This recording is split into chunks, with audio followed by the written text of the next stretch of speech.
hostage situation that would turn potential tragedy into stories with happier endings. So the hostage negotiating team was born.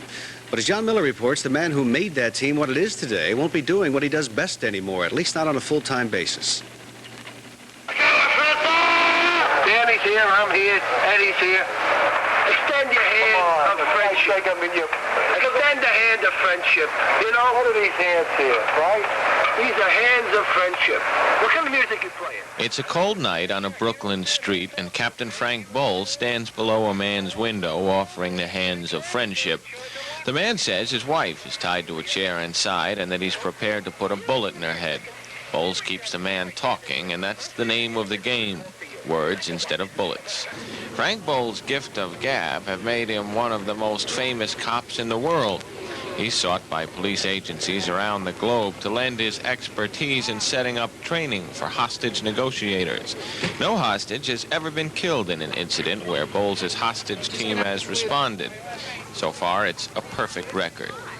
The hostage negotiating team has been called to hundreds of scenes in New York City where they have talked armed men and women into releasing hostages. In most cases, Frank Bolz, wearing his familiar baseball cap and windbreaker over a business suit, has been the point man at the situation.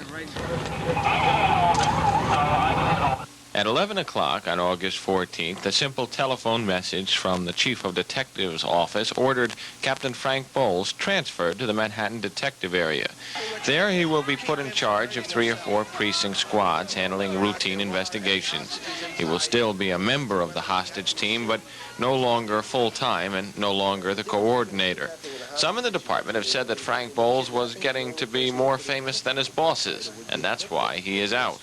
His bosses say that's not so. There's no validity to that whatever.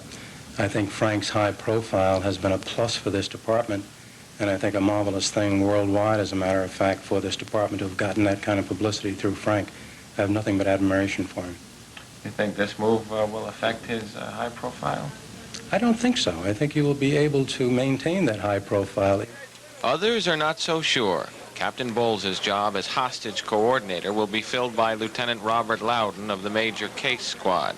An experienced detective commander, Louden has already successfully negotiated several hostage situations.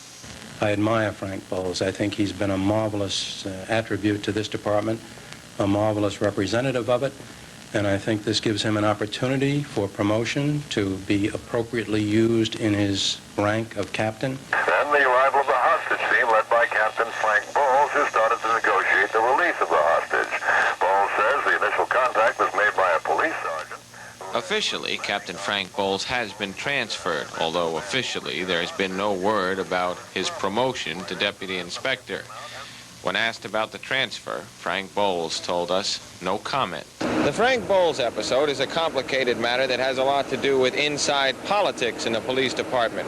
But it does prove one point that cops have been saying here for years. A high profile in the police department, even if it's a good one, can be a man's worst enemy. John Miller, Channel 5 News. William